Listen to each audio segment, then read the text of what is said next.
Good morning to all of you. Class 7th, subject Social Science, Chapter 4, The Mughal Empire. Dear students, आप अपनी book का page number 50 निकालेंगे 50। वहाँ से आज हम पढ़ेंगे मुग़ल ट्रेडिशनल ऑफ सक्सेशन, उत्तराधिकारी की मुग़ल परंपराएं। The Mughals did not believe in the rule of primogenitures, where the eldest son inherited his father's estate. तो मुग़ल ज्येष्ठाधिकार के नियम में विश्वास नहीं करते थे, जिसमें ज्येष्ठ पुत्र अपने पिता के राज्य का उत्तराधिकारी होता था। ज्येष्ठ पुत्र मीन्स बड़ा बेटा। Instead, they followed the Mughal and Timurid custom of compulsory inheritance, or a division of the inheritance amongst all the sons. तो इसके विपरीत उत्तराधिकारी में वे सहस्राधार की मुग़ल और तैमूर वंशकों की प्रथा को अपनाते थे, जिसमें उत्तराधिकारी का विभाजन समस्त पुत्रों में कर दिया जाता था।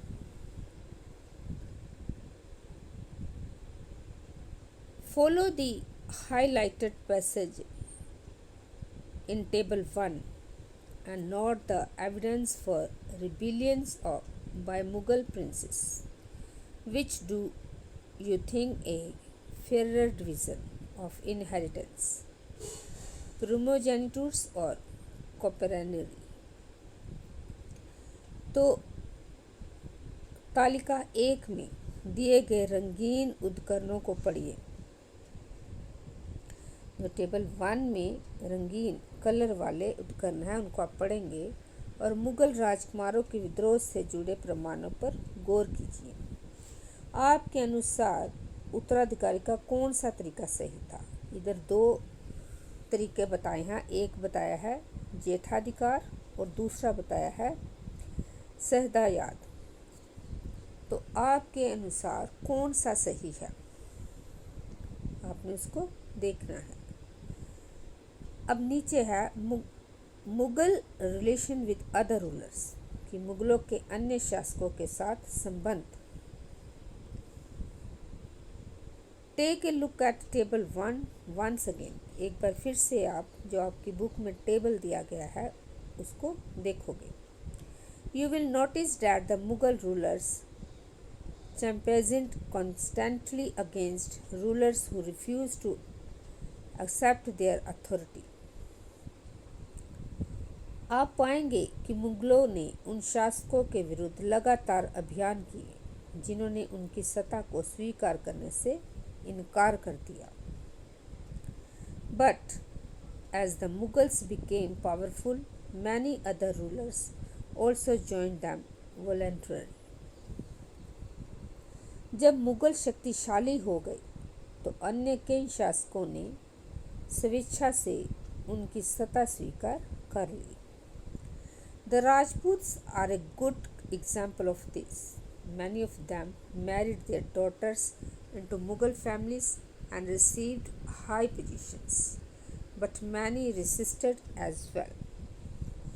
तो राजपूत इसका एक अच्छे उदाहरण है।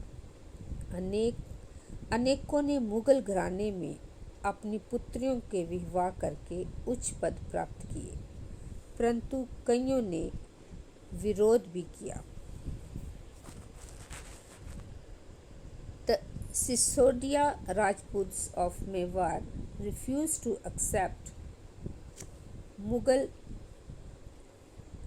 authority for a long period.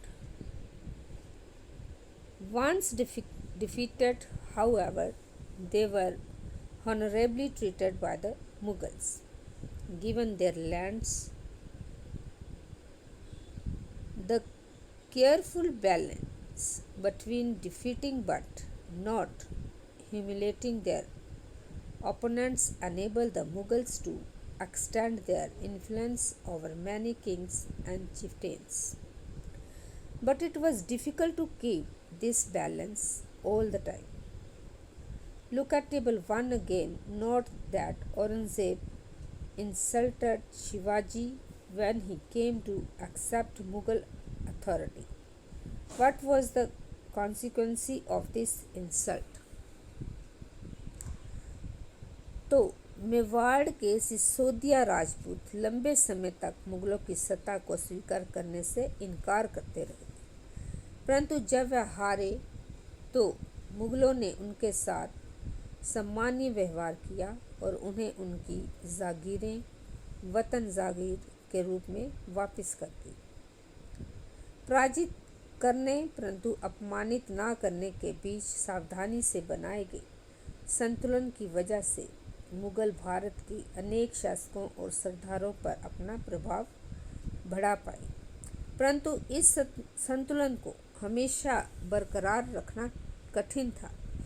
एक बार फिर तालिका 1 देखें। गौर करें कि जब शिवाजी मुगल सत्ता स्वीकार करने आए तो औरंगजेब ने उनका अपमान किया। इस अपमान का क्या परिणाम हुआ? अब इसके बाद हम पढ़ेंगे मनसबार एंड जागर। तो मनसबार और जागीरदार, अब इसके बारे में हम पढ़ेंगे।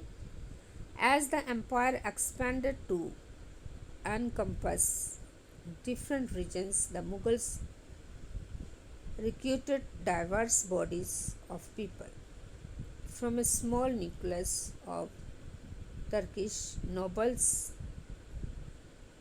Turnis they expanded to include Iranians, Indian Muslims, Afghans, Rajputs, Marathis, and other groups. Those who joined Mughal service were enrolled as मनसवार। जैसे जैसे साम्राज्य में विभिन्न क्षेत्र सम्मिलित होते गए, वैसे वैसे मुगलों ने तरह तरह के सामाजिक समूहों के सदस्यों को प्रशासन में नियुक्त करना आरंभ किया। शुरू में ज़्यादातर सरदार तुर्की तुरानी थी, लेकिन अब इस छोटे समूह के साथ साथ उन्होंने शासक वर्ग में ईरानियों, भारतीयों, मुसलमानों, अफगानों, राजपूतों, मराठों और अन्य समूहों को सम्मिलित किया। मुगलों की सेवा में आने वाले नौकरशाह मनसबदार कहलाए। तो मनसबदार कौन कहलाए? जो मुगलों की सेवा में आने वाले नौकरशाह थे, वो क्या कहलाए? Mansabdar. The term Manasbadar refers to an individual who holds a mansab, meaning a position or rank. It was a grading system used by the Mughals to fix first rank, second salary, and third military responsibilities. Rank and salaries were determined by a numerical value called zat. The higher the zat, the more prestigious was the noble's positions in court and the larger his salary. तो मनसबदार शब्द का प्रयोग ऐसे व्यक्तियों के लिए होता था जिन्हें कोई मनसब यानी कोई सरकारी हैसियत अथवा पद मिलता था। ये मुगलों द्वारा चलाई गई श्रेणी व्यवस्था थी, जिसके जरिए पद, पहला क्या था? पद था, दूसरा था वेतन और तीसरा था सैन्य उत्तराधित्व निर्धारित किए जाते थे। पद और वेतन का निर्धारित जात की संख्या पर निर्भर था। अब जो फर्स्ट मैंने बोला था रैंक और सैलरी, वो किस पे आधारित था? जात पे। दरबार में अभिजात की प्रतीक्षा उतनी ही बढ़ जाती थी और उसका वेतन भी उतना ही अधिक होता था।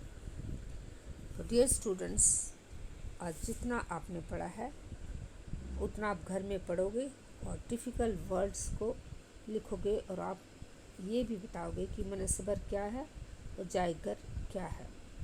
तो आपको मैंने बताया है कि मनसबदार और जागीरदार क्या होता है। तो इस बुक में से ही आप छोटे छोटे आंसर निकाल के कॉपी पे लिखोगे।